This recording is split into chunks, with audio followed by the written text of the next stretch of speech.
Колко пъти си започвал режим, който изглежда перфектен и след месец си се отказал и се върнал отново в началото? Повечето режими не се провалят, защото не се стараеш достатъчно. Режимът се проваля, защото не е подходящ за теб. На хартия изглежда перфектен. В реалния живот нещата стоят по различен начин. Защото си поставил правила, които не можеш да спазиш и които дори не са за теб. И ако си пробвал режими, които работят за 2-3 седмици, после се разпадат, проблемът почти сигурно не е дисциплината ти. Проблемът е, че самият режим е бил създаден за краткосрочен резултат, не за дългосрочно поддържане. Затова в това видео ще разбереш как да изградиш режим, който можеш да поддържаш с години и който е правилен за теб. Един режим, който можеш да поддържаш с години, изглежда напълно различно от това, което повечето хора си представят и въобще от това, което са виждали. Той не те води до крайности, не е перфектен и почти никога не е оптимален по стандартите в интернет. Но това е така, защото всеки е различен и всеки човек изисква специален персонализиран подход, дори и да не го осъзнава. Затова, ако останеш до края на това видео, ще ти дам структура и точни насоки, с които да можеш да направиш такъв режим за теб. Въпреки това, ако не знаеш откъде да започнеш и искаш да видиш как изглежда добре подредена структура, можеш да свалиш безплатният тренировъчен и хранителен режим от линка в описанието. Сега, първото нещо, което отличава устойчивия режим, е, че не изисква постоянно усилие. Това не означава, че той е лесен, означава, че не те кара всеки ден да се бориш със себе си. Когато един режим разчита на постоянна мотивация, то е обречен да се провали. Устойчивият режим разчита на ритъм, не на воля.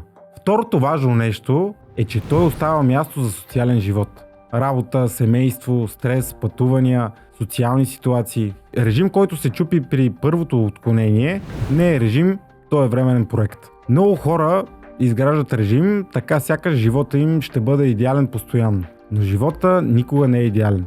И когато режимът не е съобразен с това, отказването не е слабост, а логичен резултат. Третото ключово нещо е гъвкавата структура. Устойчивият режим има рамка, но не е затвор. Има базови принципи, които се спазват, но детайлите могат да се променят. Това позволява адаптация без чувство за провал. Например, устойчивият режим не определя, че трябва да тренираш точно в 6, точно 75 минути, точно по този сплит. Устойчивият режим ти поставя рамки. Тренираш 2-3 пъти седмично, когато можеш, по начина, който можеш да повториш и след 2 месеца без да се откажеш. Същото важи и за храненето. Вместо строги правила, строги диети, устойчивият режим дава ориентири. Достатъчно протеин, разумен калориен прием, повторяеми хранения. Това позволява гъвкавост, без да се губи посоката. Още една важна характеристика е, че устойчивият режим не създава чувство за вина. Когато пропуснеш тренировка или ядеш по-свободно, няма нужда да набаксаш. Няма наказания, няма рестарти. Просто продължаваш. Това е огромната разлика в мисленето, която значително намалява стреса при тренировките и храненето. Хората, които поддържат форма с години, не започват от начало всеки месец. Те просто имат дни, които са по-слаби и дни, в които са по-добри. И това не променя курса. Запомни, важно е всеки ден да се появяваш, дори и да не изпълняваш всичко на 100% перфектно. Загубата на инерция от пропуснати дни и седмици е нещо, което саботира повечето хора. Затова можеш да чуеш от мен във всяко едно видео, че говоря за постоянство, устойчивост и система, като печеливша формула, когато говорим за тренировки и хранене.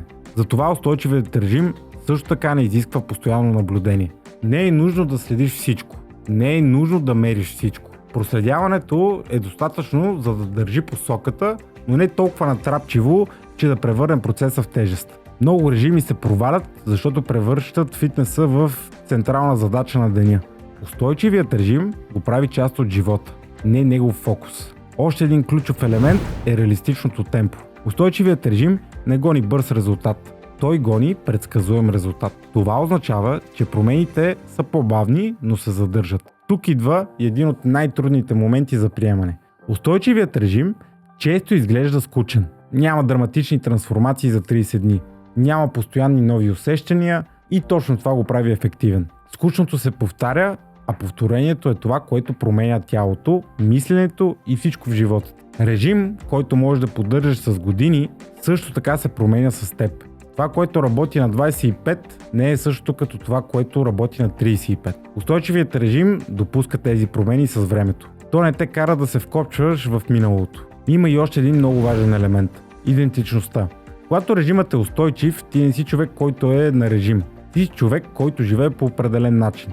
Това променя всичко. Вече няма начало и край, има процес, в който живееш. Сега, както обещах, нека направим това максимално конкретно. Ето как реално изглежда режим, който можеш да поддържаш с години. Следвай тези стъпки и трансформацията ти е в кърпа вързана. А ако не искаш да минеш през цялата работа да си създадеш сам режим, можеш да свалиш безплатния от линка в описанието. Той ще ти послужи като фундамент, от който вече можеш да надградиш. Но сега, какво да правиш, ако искаш сам да създадеш такъв режим? На първо място тренировките. 2 до 4 пъти седмично, не 6-7. Режим, който оцелява, не изисква да живееш във фитнеса. За повечето хора 3 силови тренировки седмично са напълно достатъчни за изграждане на мускул или отслабване. И като цяло за поддържане на форма и стабилна сила, добро възстановяване. Не ти трябват 5-6 дни. Това работи и за малък процент от хора с много време и много ресурс за възстановяване и добри гени. За всички останали това води до претрениране, пад в мотивацията, пропуснати тренировки, чувство за вина. По-добре 3 стабилни тренировки всяка седмица, отколкото 5, от които половината пропускаш или ги правиш на половина. На второ място е обемът. Умерен, не максимален. Устойчив режим не изисква всяка серия да е до отказ. Не включва 20 серии на мускулна група, а включва реалистичен обем, който можеш да поддържаш с години. Това означава 6 до 12 работни серии на мускулна група всяка седмица и от 0 до 2 повторения в резерв, без всяка тренировка да е битка. Това позволява плавен и дългосрочен прогрес без прегаране. На трето място – програмата. Проста и повторяема. Устойчивата програма не се сменя на всеки месец. Тя има ядро, 4 до 6 базови движения, няколко изолиращи упражнения, прогресия чрез тежест, повторения, техника или комбинация. Не ти трябват 20 упражнения, не ти трябват специфични вариации, трябват ти движения, които можеш да понасяш добре, върху които прогресираш и които можеш да правиш дълго време. На четвърто място е храненето, без крайности. Тук отново целта е дългосрочна рамка, режим, който се поддържа с години и не изключва цели групи храни без причина. Той включва достатъчно протеин, приблизително 1,6 до 2,2 грама на килограм телесно тегло, умерен калориен дефицит, ако целта е сваляне, умерен излишък, ако целта е покачване на килограми. Стреми се около 80 до 90% от храненията да са с цели и пълноценни храни и 10 до 20% гъвкавост за всякакви преработени и пакетирани храни, без да чувстваш вина. Няма забранени храни.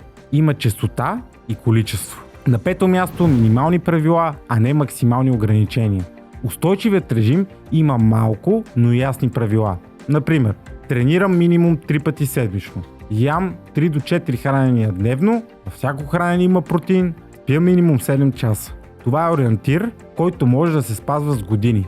На шесто място планиране на свободни дни. Режим, който не допуска социален живот, не оцелява дълго. Устойчивата стратегия включва предварително планирани по-свободни хранения, адаптиране на калориите през седмицата и гъвкавост за социалния живот. На седмо място стъпки и ежедневна активност. Не кардио докато припаднеш, не 7 дни хит, а реалната устойчива активност изглежда така. 7 до 10 хиляди крачки дневно, лека активност почивните дни, движение без пълно изтощение. Това можеш да го правиш 10 години без проблем. Кардио 6-7 дни седмично най-вероятно няма да можеш. На осмо място периоди на фокус и периоди на поддържане. Никой не е на диета цяла година. Никой не е в излишък цяла година. Устойчивият режим включва периоди на лек дефицит, периоди на поддържане, фази на растеж или хранене в излишък и отслабване. Това предпазва психиката и хормоните. На девето място психическа устойчивост. Режимът, който оцелява, не разчита на мотивация. Той разчита на навик, рутина, минимални решения през деня. Колкото по-малко мислиш дали, толкова повече просто правиш. И на 10-то място, най-важното, не започваш от начало. Хората, които поддържат форма с години, не рестартират постоянно.